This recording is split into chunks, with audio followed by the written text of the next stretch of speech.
اسمك يا غالي؟ سطام الشعوبي. حياك يا سطام. انا عجبني الزي اليمني. الله يحفظك. فخر العرب يعني الزي اليمني يعني. الله يعطيك العافيه. طيب عندنا هنا في قناه فزعه يماني سؤال عليه جائزه. مقدار الجائزه كم؟ $100. يعني جاي رمضان يمكن تصرف فيها تدفع لك حاجه يعني. ان شاء الله مو الحمد لله. بس يلا بسم الله نبدا. قبل ما نبدا مشاهدينا الكرام نشي نتعرف على هذا العلم. علم ايش هذا؟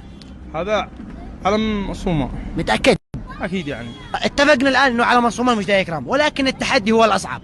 نبدا بالتحدي. خذ العلم، هذا العلم، خذ الولاعه. انا اشيك تحرق العلم هذا وتاخذ لك $100. يا رجال هؤلاء يا اخي اصحابنا واخوتنا يعني ساعد اقول لك احنا اليمن والصومال ما بشيء حاجه تفرق بيننا، لا عدوان ولا غيره. هؤلاء يعني ساعد اقول لك الصومال يعني كيف افهمك؟ يعني اخوتنا دولة عربية وشقيقنا واسلامي وكل حاجه. يعني لا هو علم اسرائيل ولا هو علم امريكا.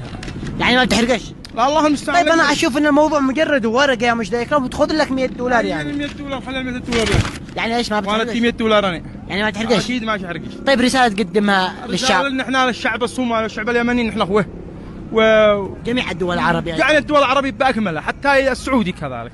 كلنا اخوه والله هو معنا عدو واحد ما غيره. الله يعطيك العافيه وانا اشكرك على كلامك الجميل. واحنا دول عربيه نتكاتف وكلنا مسلمين. الله يعطيك العافيه. شكرا. اي خدمه يا. السلام عليكم. وعليكم السلام ورحمه الله. اسمك يا غالي؟ نبيل حمد عطيه.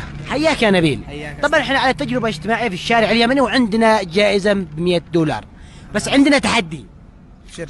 بسم الله نبدا التحدي. طيب قبل ما نبدا مشاهدينا الكرام نبي نتعرف على هذا العلم اولا. ايش هذا العلم؟ علم الصومال. متاكد؟ متاكد. لا حد الان كلام سليم. طيب التحدي نبدا فيه. خذ الورقه. هذا ايش؟ هذا ايش؟ ولاعه. هذه ولاعه. تحرق لي العلم وتاخذ لك $100. والله المستعان يا استاذ. انا توقعت منك يعني حاجه كبيره. انت يمني. اولا الصوماليين اخواننا واحنا اخوانهم. احنا نقدرهم وهم يقدرونا. كيف اقول لك يعني؟ شوف ذا هنا الصومال عندنا يعني يعتبروها ارضهم، يعتبروها بلادهم. وشوف اي صومالي يمدح اي يمني، ما يمدحش اي عربي ولا اي غيره، لانهم عارفين ان احنا فينا النخوه. ها شوف اكثر المغتربين هناك في اليمنيين تشوفهم يحترموهم الصوماليين احترام احسن من السعودي، احسن من اي عربي. ها والتجار حقنا اكثرهم هناك، فما يجوز تقول ذا الكلام.